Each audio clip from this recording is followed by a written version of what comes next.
Trump's speech doesn't represent a big change, is it? Another Vance at Munich moment.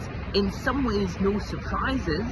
We know that Trump thinks most of the things that he said yesterday, but it has crystallised that there are these very deep shifts underway in terms of how the US sees its place in the world, and how the US administration currently certainly does not see that in any way as upholding a liberal international order. It seems more interested in a kind of illiberal international order in which it pays less but still gets to say a lot about how other people should run their countries. And instead of preaching democracy and diversity, it's about telling the rest of the world for some reason that they are not organising their migration and demographic policies like the US would like, which I find kind of baffling. And so it is intensifying the thinking about the long term that is underway here, but still with a lot of questions. And basically, is the UN going to have to work with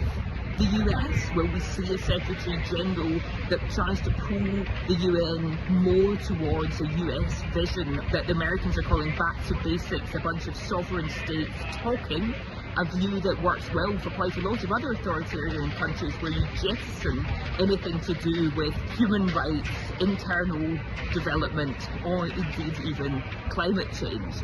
Or is it going to have to work around the US like it's pretty much doing at the moment, or even be a UN that works without the US? And what will that mean for wider global order? Stay tuned. We'll be discussing much more, of course, on the podcast in the weeks and months to come.